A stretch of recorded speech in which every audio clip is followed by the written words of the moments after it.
بسم الله الرحمن الرحيم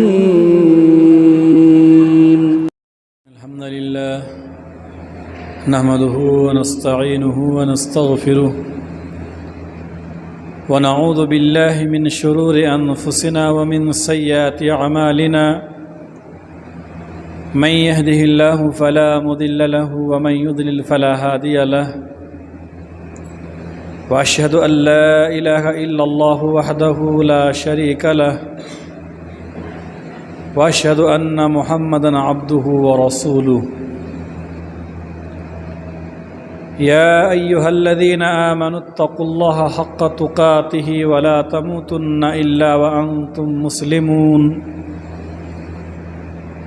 يا أيها الناس اتقوا ربكم الذي خلقكم من نفس واحدة وخلق منها زوجها وبث منهما رجالا كثيرا ونساء واتقوا الله الذي تساءلون به والأرحام إن الله كان عليكم رقيبا يا أيها الذين آمنوا اتقوا الله وقولوا قولا سديدا يصلح لكم أعمالكم ويغفر لكم ذنوبكم ومن يطع الله ورسوله فقد فاز فوزا عظيما أما بعد فإن خير الحديث كتاب الله وخير الهدي هدي محمد صلى الله عليه وسلم وشر الأمور محدثاتها وكل محدثة بدعة وكل بدعة ضلالة وكل ضلالة في النار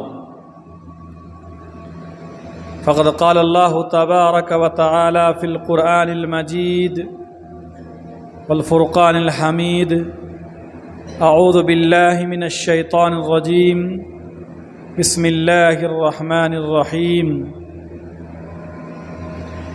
يعلمون ظاهرا من الحياة الدنيا وهم عن الآخرة هم غافلون وقال النبي صلى الله عليه وسلم خيركم من تعلم القرآن وعلمه رواہ البخاری۔ محامد و محاسن، بزرگی و بڑائی اللہ تبارک و تعالیٰ کے لیے، درود و سلام ہو ہمارے پیارے نبی سرور کائنات خاتم الانبیاء احمد مجتبیٰ محمد مصطفیٰ صلی اللہ علیہ وسلم پر۔ محترم سامعین و سامعات،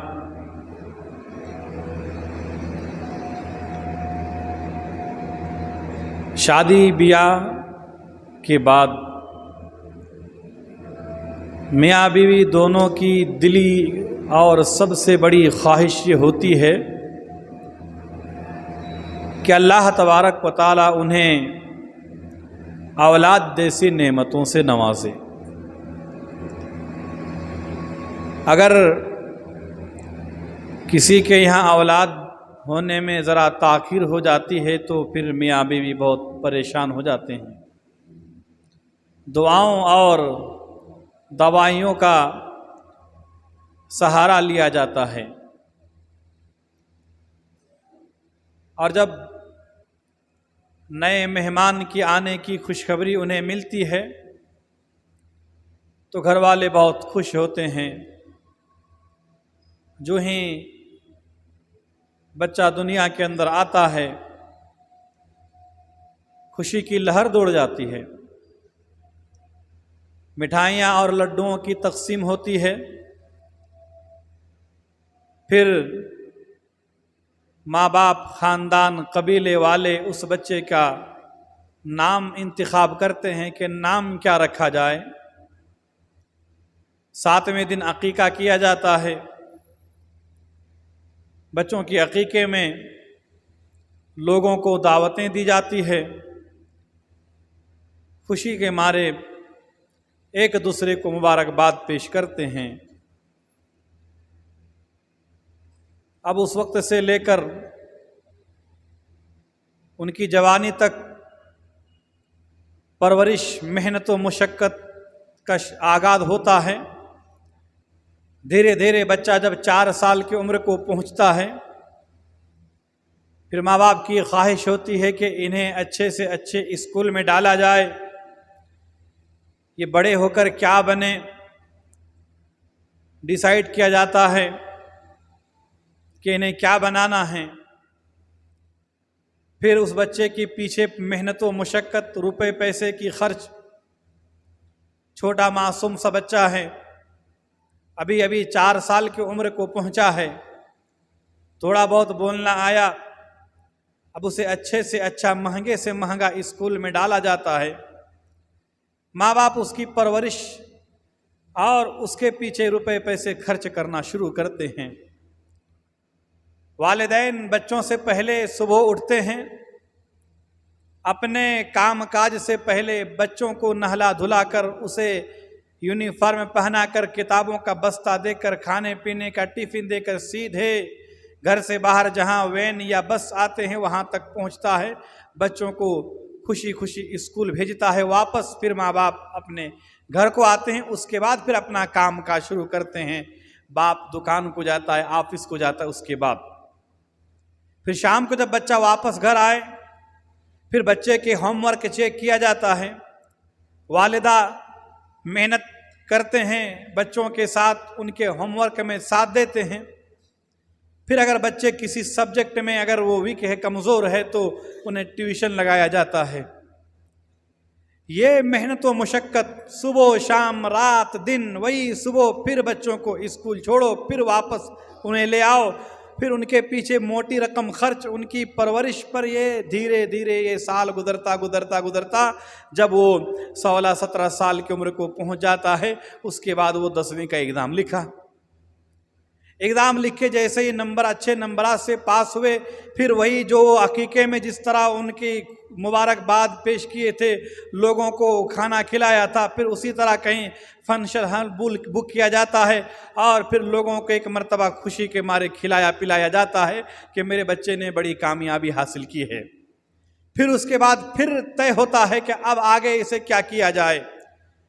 پھر اس کے بعد محنت و مشقت، روپے پیسے خرچ، انجینئرنگ کرو یا ڈاکٹری کرو یا کوئی اور علوم و فنون دنیاوی حاصل کرو، 25 سال تک 24-25 سال تک ڈاکٹر انجینئر یا جو بھی انہوں نے علوم و فنون حاصل کی، کامیابی مل گئی۔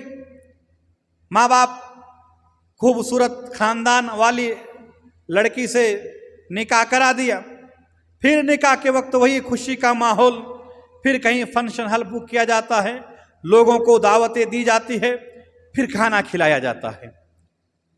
دوست، خاندان کے لوگ مبارکباد پیش کرتے ہیں کہ واقعی آپ کا بچہ کامیاب ہو گیا، آپ نے انہیں جیسا چاہا ویسا لکھایا پڑھایا۔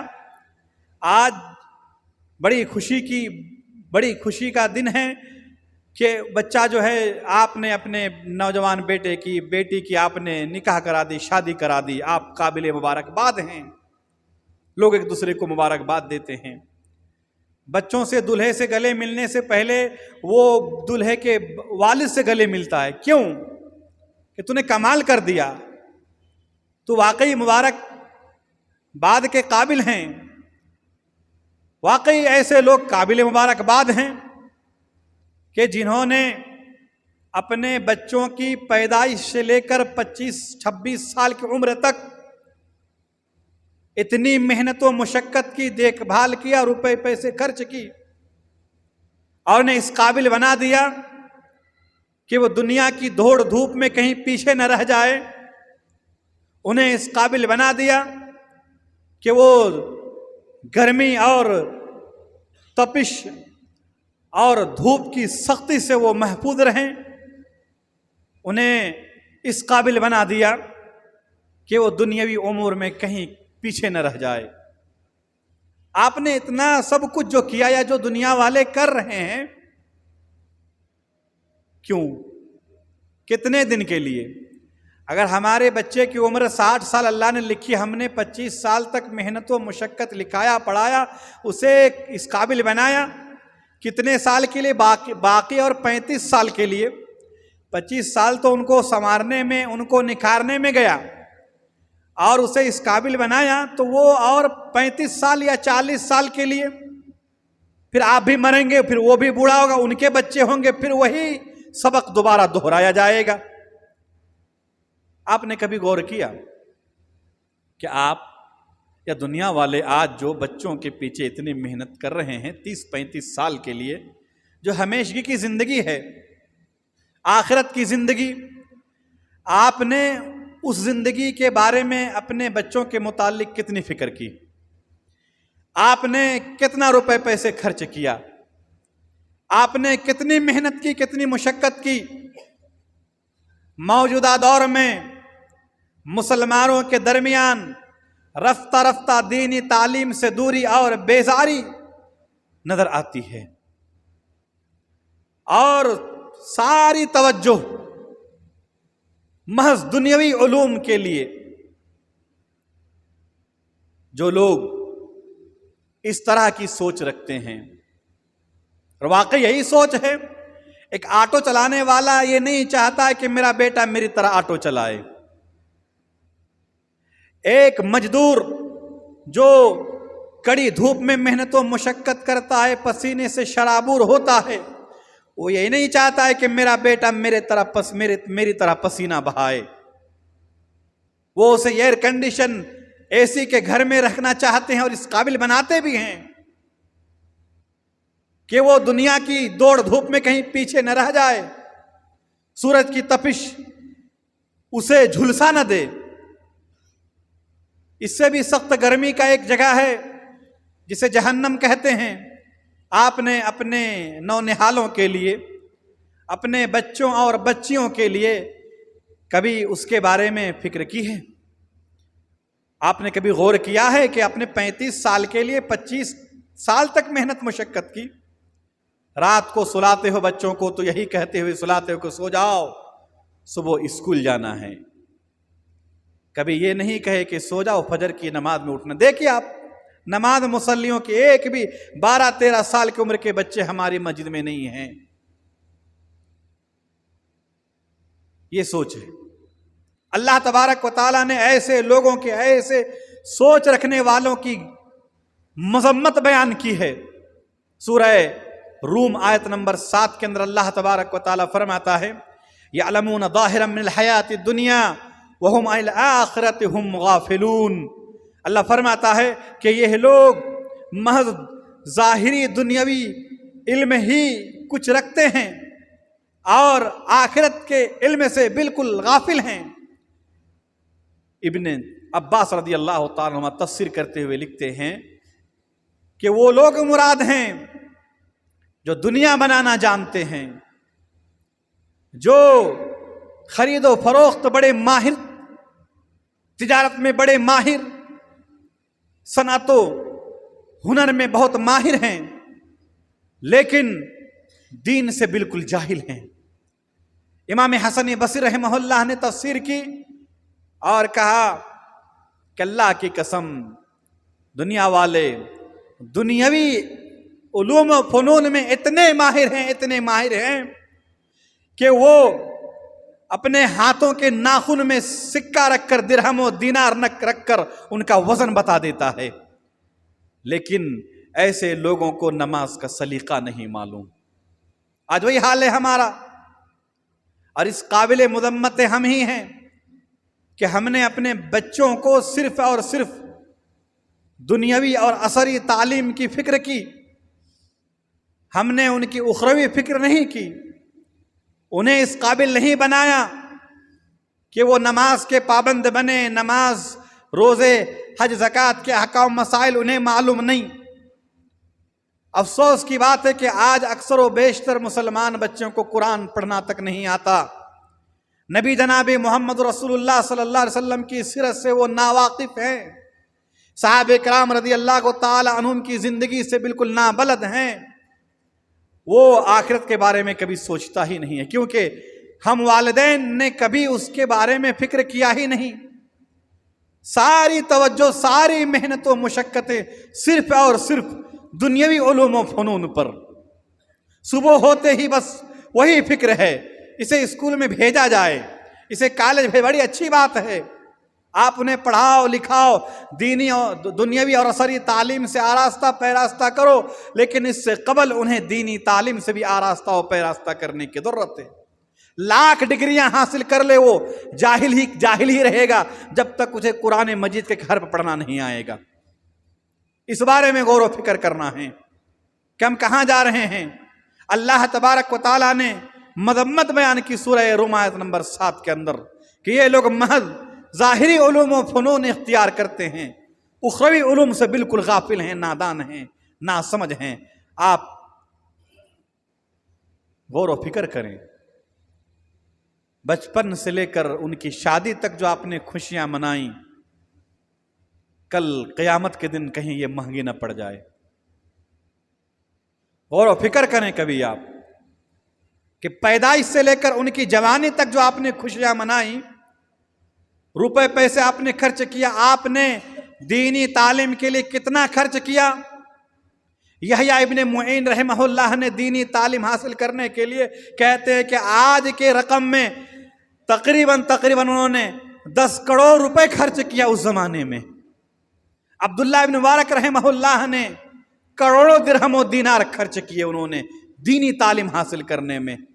آج میرے بھائیوں، دینی تعلیم حاصل کرنا بڑا آسان ہے، ابھی موقع ہے، ورنہ دشمنان اسلام کی طرف سے جو مدارس و مساجد کے خلاف سازشیں رچی جا رہی ہے، کل دن کہیں مشکل نہ ہو جائے۔ ابھی آسان ہیں، تمام مساجد کے اندر مدارس و مکاتب کا اہتمام ہے، مختلف قسم کے علوم و فنون کا اہتمام ہے، قرآن مجید سکھایا جا رہا ہے، احادیث مبارکہ پڑھائی جا رہی ہے، شعبہ حفظ بھی مساجد و مدارس کے اندر بالکل ان کا بھی انتظام کیا گیا ہے۔ اتنی سہولت کے باوجود بھی اگر کوئی اپنے بچوں کو دینی تعلیم سے آراستہ و پیراستہ نہیں کر پا رہا ہے، اس سے بد نصیب اور کوئی نہیں ہوگا۔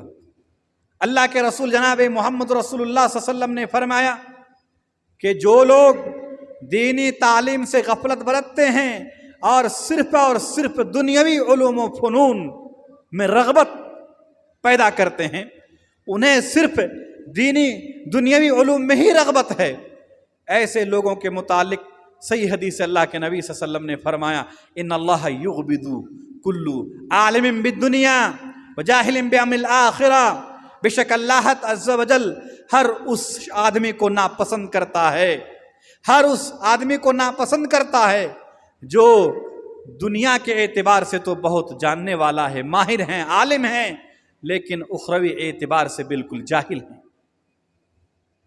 بالکل جاہل ہیں۔ وہ قرآن نہیں پڑھنے آ رہا ہے، اس کو شریعت کے حکام مسائل معلوم نہیں، نبی جناب محمد رسول اللہ صلی اللہ علیہ وسلم کی سوانح عمری، آپ کی حیات طیبہ نہیں معلوم، مرنے کے بعد پھر کیا ہوگا زندگی، آخرت کے بارے میں کچھ بھی علم نہیں ہے۔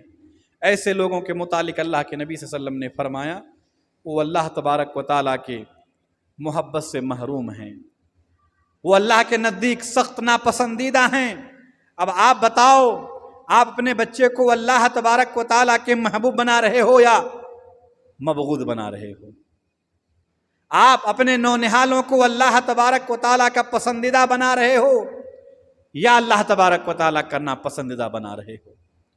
آپ غور کرو، فکر کیجیے۔ آپ پھر وہی بچہ، کتنے ایسے نوجوان ہیں جو آج بوڑھے ماں باپ کو چھوڑ کر باہر کنٹری میں ہیں، کوئی ایک گولی کھلانے والا بھی نہیں، دوائی دینے والا بھی نہیں ہے، فون بھی نہیں آ رہا ہے، بات چیت بند ہیں، اور اگر یہاں بھی ہیں نافرمان ہو چکا ہے، وہ آ کر شکایت درج کرتے ہیں، عالم علماء خطبہ سے کہتے ہیں ذرا جمعہ کے دن والدین کے حقوق ذرا مولانا بیان کرو ذرا۔ وہ تو یہ کہتے نہیں ہیں کہ ہمارا بچہ جو ہے نافرمان ہو چکا ہے۔ علماء خطبہ سے یہ شکایت آج بھی لوگ درج کرتے ہیں۔ کبھی یہ نہیں کہا کہ ہمارا بچہ نماز نہیں پڑھ رہا ہے، ذرا دعا کرو مولانا۔ کبھی اس کی شکایت نہیں کی کہ ہمارے بچے جو ہے قرآن پڑھنا نہیں آتا، کیا کریں، مشورہ دیجئے۔ دنیاوی معاملے میں آپ مشورہ لیتے ہیں۔ اگر کسی کو MBBS میں فری سیٹ مل گئی تو اس کی خوشی کا کوئی ٹھکانہ نہیں ہے، اچھی بات ہے، لیکن یہ تو میں اس طرح کہہ رہا ہوں، لیکن اگر آپ پورے امت مسلمہ کا جائزہ لیں، آپ کو پورے ناندیڑ کے اندر 10 اچھے ڈاکٹر بھی نہیں ملیں گے مسلمانوں میں، کوئی اچھے علوم و فنون والے نہیں ملیں گے۔ آج الگ ہے، یہ نہ دینی تعلیم میں آگے ہیں نہ دنیاوی تعلیم میں آگے ہیں، دن بدن پیچھے ہوتے جا رہے ہیں۔ آج علوم و فنون دنیاوی اعتبار سے بھی ہم کم ہیں، لیکن دینی تو بالکل ہی نہیں ہے۔ دینی تعلیم کو اس سے پہلے بھی کہا ہوں، بالکل اچار اور چٹنی کے مانند، ذرا چکھ لو پورا کھانا کھائیں گے۔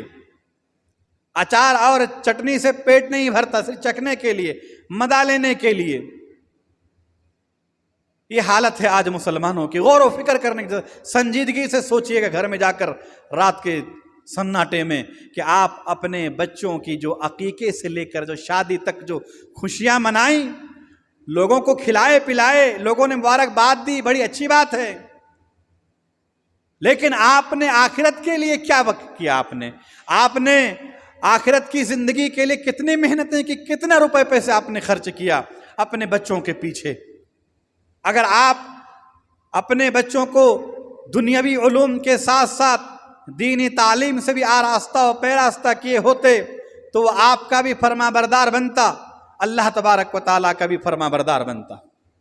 شکایت درج نہیں کرتے، اور آپ سے یہ امید نہیں کی جاتی کہ آپ نے اتنے قابل بنایا، وہ بھی آپ کے ساتھ بدسلوکی۔ ایسے ہی ایک آدمی حضرت عمر بن خطاب رضی اللہ تعالیٰ عنہ کی خلافت کے زمانے میں حاضر ہوا اپنے بیٹے کی شکایت لے کر، اور امیر المومنین سے کہا کہ امیر المومنین، میرا بیٹا نافرمان ہو چکا ہے، میرا سنتا ہی نہیں ہے۔ امیر المومنین حضرت عمر رضی اللہ تعالیٰ عنہ نے اس لڑکے کو بلا بھیجا، ڈانٹا پھٹکارا کہ اپنے باپ کی نافرمانی کرتا ہے۔ اس لڑکے نے کہا، امیر المومنین ذرا آپ بتائیں کہ بیٹے کا بھی کچھ حق ہے کیا باپ پر؟ کہا کہ ہاں ہے۔ کہا کیا ہے آپ بتاؤ۔ حضرت عمر بن خطاب رضی اللہ تعالی عنہ نے کہا، ان ينطق امہ ويحسن اسمہ ويعلمہ القرآن۔ یہ ہر باپ کا حق ہے بیٹوں پر کہ وہ بیٹوں کو یہ حق دیں۔ سب سے پہلے فرمایا ان ينطق امہ، اس بچے کے لیے پاک باز ماں کا انتخاب کرے۔ کیسے کیسے بچے پیدا ہوتے تھے پہلے، بہادر، طارق ابن زیاد، صلاح الدین ایوبی، اب کہاں ہیں؟ محدث، مفسر، محقق پیدا ہوتے تھے۔ یہ ریلز بنانے والے، ٹک ٹاک بنانے والے لڑکیوں سے شادی کرو گے تو بچے کیسے پیدا ہوں گے؟ ناچنے والے، گانے والے ہی پیدا ہوں گے۔ آج رشتے کا انتخاب دینداری پہ نہیں ہو رہا ہے، خوبصورتی پہ ہو رہا ہے، مال و دولت پہ ہو رہا ہے، اور پھر دیندار پہلے اپنے آپ کو دیندار بناؤ۔ انتخاب رشتے کا، عالموں کا رشتہ ٹھکرایا جا رہا ہے، حافظوں کا رشتہ ٹھکرایا جا رہا ہے، اخلاق مند کا رشتہ ٹھکرایا جا رہا ہے۔ اللہ کے نبی صلی اللہ علیہ وسلم نے فرمایا، جس کی اخلاق سے تم رضامند ہو جاؤ، ایسے رشتوں کو مت ٹھکراؤ، ورنہ زمین میں لمبی چوڑی فسادیں ہوں گی۔ اللہ کے حضرت عمر بن خطاب نے کہا کہ والد کا حق یہ ہے بچوں پر کہ اس کے لیے پاک باز ماں کا انتخاب کرے، ان ينطق امہ، پاک باز ماں کا انتخاب کرے۔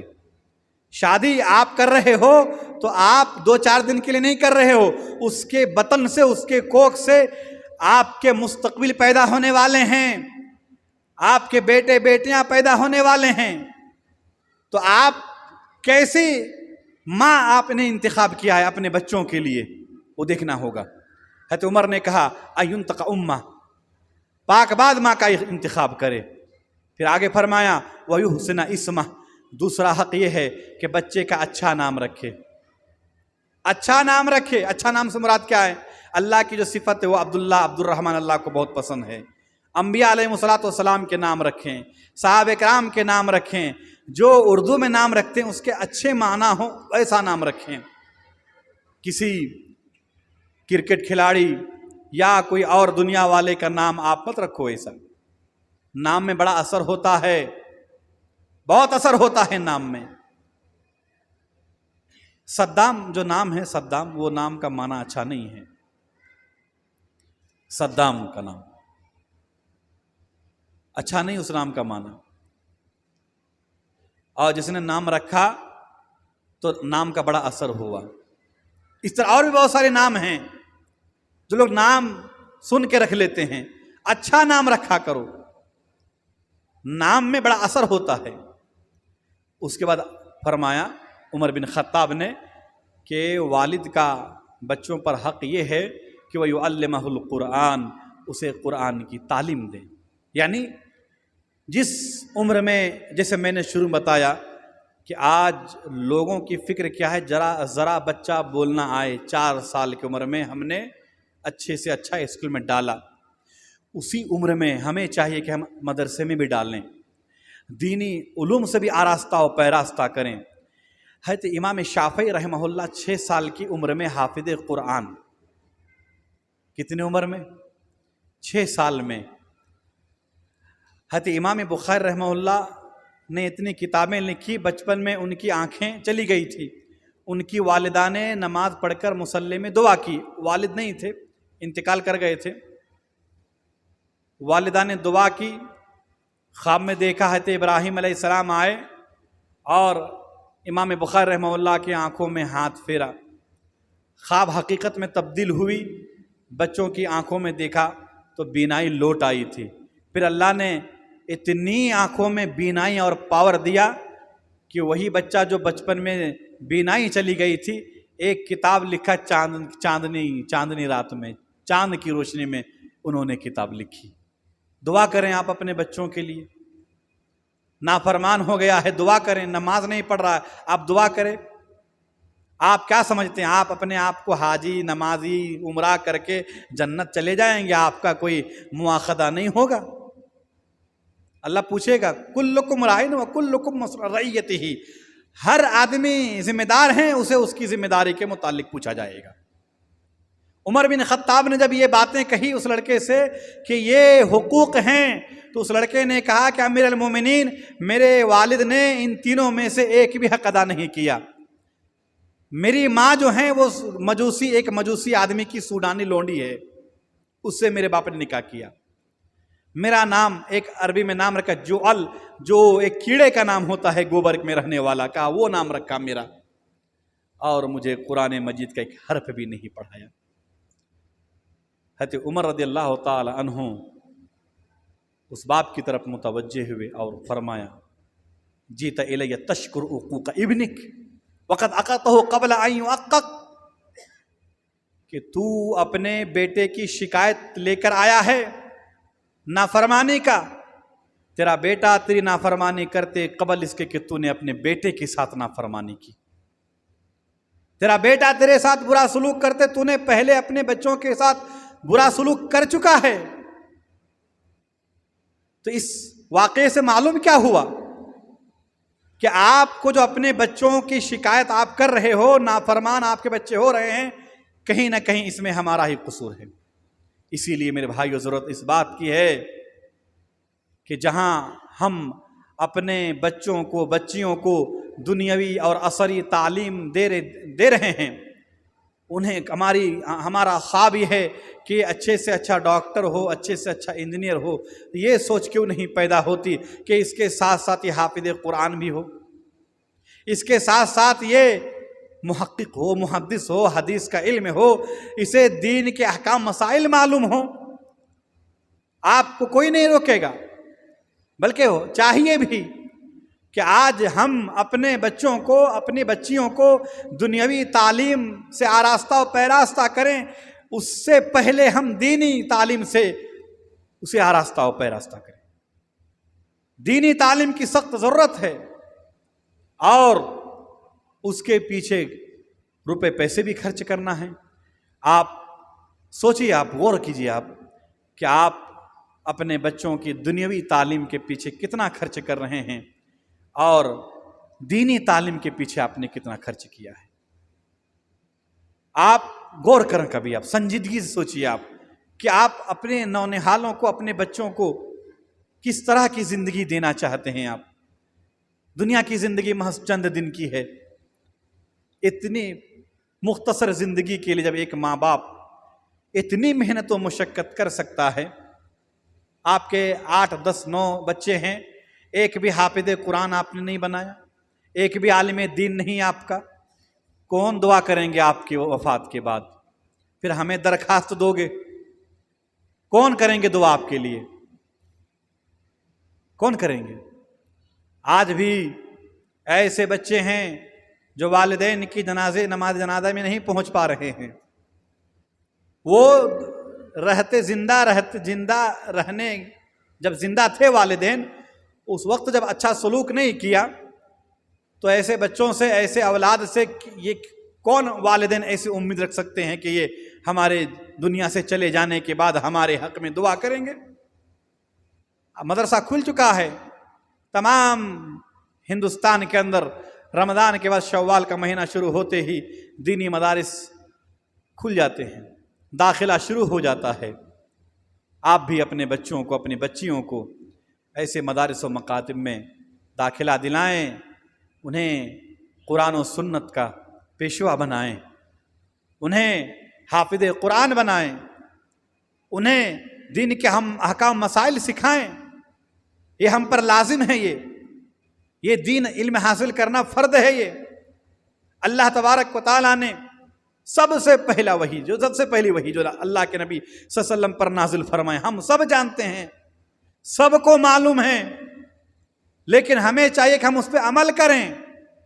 اسی لیے حضرت عبداللہ بن مسعود رضی اللہ تعالیٰ عنہ کہا کرتے تھے کہ بہت سارے باتوں کا جاننا علم نہیں ہے، بہت ساری باتوں کا جاننا علم نہیں ہے، بلکہ اللہ تبارک و تعالیٰ سے ڈرنے کا نام علم ہے۔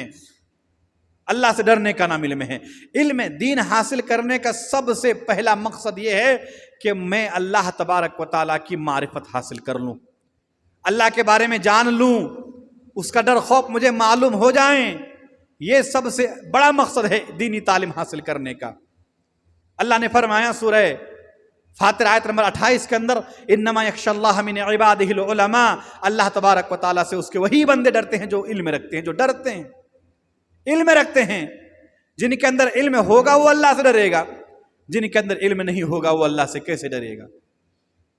اس لیے اپنے بچوں کو اس قابل بنائیے کہ وہ اللہ سے ڈریں، وہ حرام و حلال کے درمیان تمیز کرنا آ جائے۔ وہ آج امت مسلمہ دینی تعلیم سے دن بدن دور ہوتے جا رہے ہیں۔ ایک طرف دشمنان اسلام اس کے پیچھے پڑے ہوئے ہیں، مدارس کے پیچھے۔ آپ کو معلوم ہے، ہم سب جڑے ہوئے ہیں اس سے، واٹس ایپ سے، فیس بک سے، ہم یوٹیوب سے سب جڑے ہوئے ہیں۔ آپ کو معلوم ہے کہ آج ہمارے خلاف، ہماری دینی مدارس و مساجد کے خلاف کتنی سازشیں رچی جا رہی ہیں۔ اگر خدا نہ خواستہ ان کی سازش پوری ہو جائے تو پھر آپ اپنے بچوں کو کیسے عالم دین بنائیں گے، کیسے حافظ قرآن بنائیں گے؟ پھر آپ کی رہنمائی کون کرے گا؟ ایک خاندان سے اگر ایک بچہ بھی اگر عالم دین یا حافظ قرآن بن جائے تو تمام خاندان کی رہبری کرے گا وہ۔ اسی لیے ضرورت اس بات کی ہے کہ آپ غور کیجیے، آپ سنجیدگی سے سوچیے، آپ کہ آپ اپنے بچوں کی زندگی کے بارے میں فکر کر رہے ہیں، اخروی زندگی کے بارے میں آپ نے کتنی فکر کی؟ آپ یہ نہیں چاہتے ہیں کہ جنت میں ہمارا بچہ، ہماری بچی، ہمارے خاندان کے نونہال جنت میں داخل ہو جائے ہو. اس کی وجہ سے دنیا میں جو ہمیں عزت ملی آخرت میں بھی ملے. حافظ قرآن کے متعلق اللہ کے نبی صلی اللہ علیہ وسلم نے فرمایا اس کے والدین کو اتنی قیمتی لباس پہنائے جائیں گے کہ دنیا و مافیا اس کے سامنے بیکار. اتنی قیمتی لباس. گھروں میں بچے اسکول سے یا کھیل کود کر کے اسپورٹس سے جو ان کو جو مومنٹو اور دوسری جو چیزیں مل جاتی ہے انعام میں، اسے ہم سجا کے رکھتے ہیں گھروں کے اندر. بچپن کا پورا ہے، سب کچھ ہے. فرسٹ اسٹینڈ میں بچے نے فرسٹ پرائز حاصل کیا، کالج میں یہ کیا، اس نے یہ کیا، تمام چیزیں ہم رکھتے ہیں.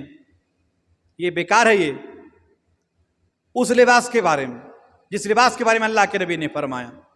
غور کیجئے آپ کہ آپ اپنے بچوں کی مستقبل کے بارے میں دنیاوی زندگی میں اتنے فکر مند ہیں تو آپ کو اخروی زندگی کے بارے میں کتنا فکر مند ہونا چاہیے.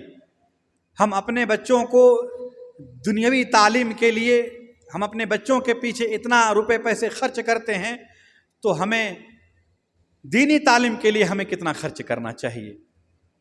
اس میں کیا ہے، آپ اسی وقت یہ بات سمجھ سکتے ہیں جب آپ تنہائی میں ہو، جب آپ سنجیدگی اور متانت کے ساتھ سوچیں، تبھی آپ کو یہ باتیں سمجھ میں آئیں گی. آخر میں ایک بات کہہ کے اپنی بات ختم کرتا ہوں کہ دیکھیے، مدارس و مساجد دین کے قلعے ہیں. اسی مساجد و مدارس سے، مکاتب سے بڑے بڑے ائمہ کرام پیدا ہوئے، محدث بنے، مفسر بنے، حافظ قرآن بنے، قاری قرآن بنے، اور انہوں نے ہم تک دین کو پہنچایا.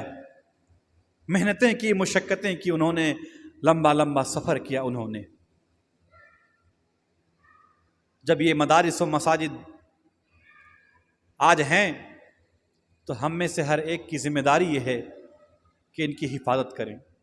اللہ نے اب آپ کو مال و دولت سے نوازا ہے، آپ اپنی مال و دولت سے ان کو تقویت پہنچائیں. مدارس و مساجد کو آپ مضبوط کریں. اللہ تبارک و تعالیٰ نے آپ کو اچھی رائے مشورہ دینے کی صلاحیت دی ہے. آپ ہمیں اچھی مشورہ دیجیے، اچھی رائے دیجیے. آپ ماہر ہیں اس میں، کیسا مدرسہ چلانا ہے، کیسے بچوں کو آگے بڑھانا ہے.